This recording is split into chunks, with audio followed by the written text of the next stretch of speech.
With us as real estate investors, for us to get interested kind of in our own goals and our own, this sort of innate selfishness. For example, maybe I want to own 10 properties in 3 states by the end of next year. And I'm just focused on doing that. And I'm so focused on me that I don't even spend that much time with my wife. Or, do you have some things around affirmations there that help you optimize those relationships at home? The first time I ever identified my purpose in life, I was probably 27 years old-ish. I read a book called Love is the Killer App, APP, as in short for application. And basically it's saying love is the most important application in business. That's kind of what the title meant. It was by Tim Sanders, who's the former COO of Yahoo. The whole book was about developing relationships, right? It was about love not being talked about in business context. But he was saying, no, if you want to separate yourself from your competitors, put love at the forefront of how you engage with your colleagues, with your employees, with your customers, with your clients. He said, because that will differentiate you. Everybody else is focused on the bottom line. They're focused on getting the most they can out of every deal. When you come from a place of love, he said, that's the core human emotion, right? That is the core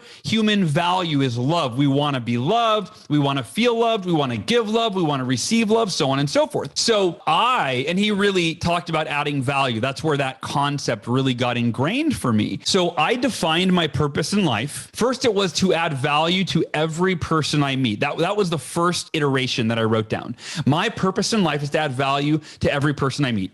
It goes along the lines with Zig Ziglar's quote, you can have everything you want in life if you help enough other people get what they want. Yeah. So that was the theme. I thought, okay, if I focus on adding as much value as I possibly can, if that's my number one priority, my driving intention, my highest priority in every relationship, I thought I'm going to become a person of value. People are going to, maybe not at first, because back then, one of the feedback points I got was that I was selfish, that I was all focused about Hal. That was one of the feedback points I got when I sent that email. And so I think that probably also played into, okay, this is an opportunity for me to shift that and make it about how can I help other people and not try to get the most out of every situation as it benefits me. I quickly added the word selflessly. So my purpose became to selflessly add value. And here's why. What I found is I would catch myself adding value only when I felt like it, only when it was convenient for me, which was really still another form of being selfish, right? Like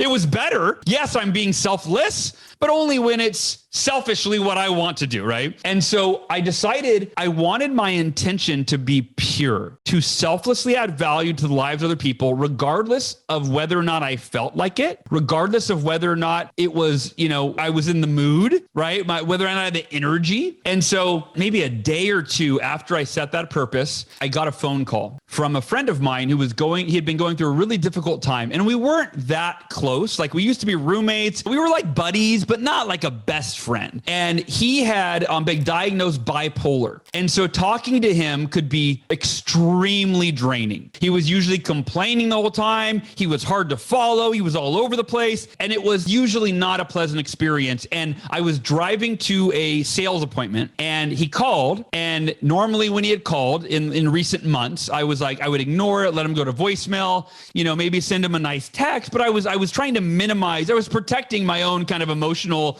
well-being. I looked at the phone, saw it was him, put the phone back down. And then I had just written my purpose to selflessly, not about me, it's about the other person, to selflessly add value. And I went, son of a bitch, I got to live in alignment with my purpose. He's calling me because he obviously wants to talk to me. It's not about me. That was my mantra around that purpose. It's not about me. It's about how can I serve the person in front of me? And I picked up the phone, mustered up some energy. Hey, how's it going, buddy? And we have a conversation and it goes really well. I gave him some advice.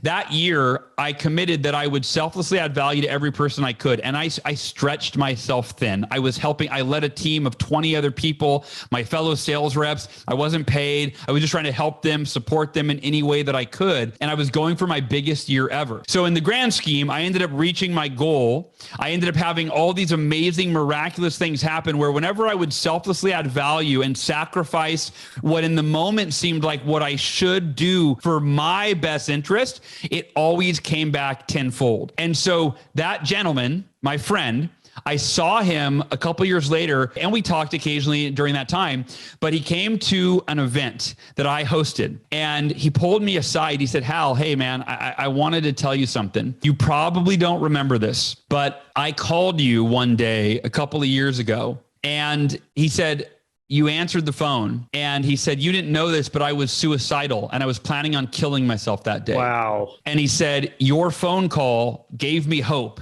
And I decided that I was never going to take my life because of what you said. And of course, I said, you have no idea, Alex, how much that means to me. I will never forget that phone call, because that phone call was the first opportunity that I had to live my purpose. And I told him, and we hugged and embraced. From that moment on, I decided I will continue to live that purpose. And for me, it showed up in so many ways. I selflessly added value for that team of 20 people. Well, when my book, Miracle Morning, came out, the company that I led that team for, and I never asked for anything, they called me and said, hey, we want to order 500 copies of your book to give out. You've done so much for our organization, right? And so it's not doing it with the intention of, this will come back to me. But I think that there's nothing wrong with being selfishly selfless, where you go, look, if I'm a person that adds value at every turn, it's going to come back, right? People are going to reciprocate it. But the difference is you're playing the long game. You're looking at the big picture. You're not keeping score for every person, every interaction.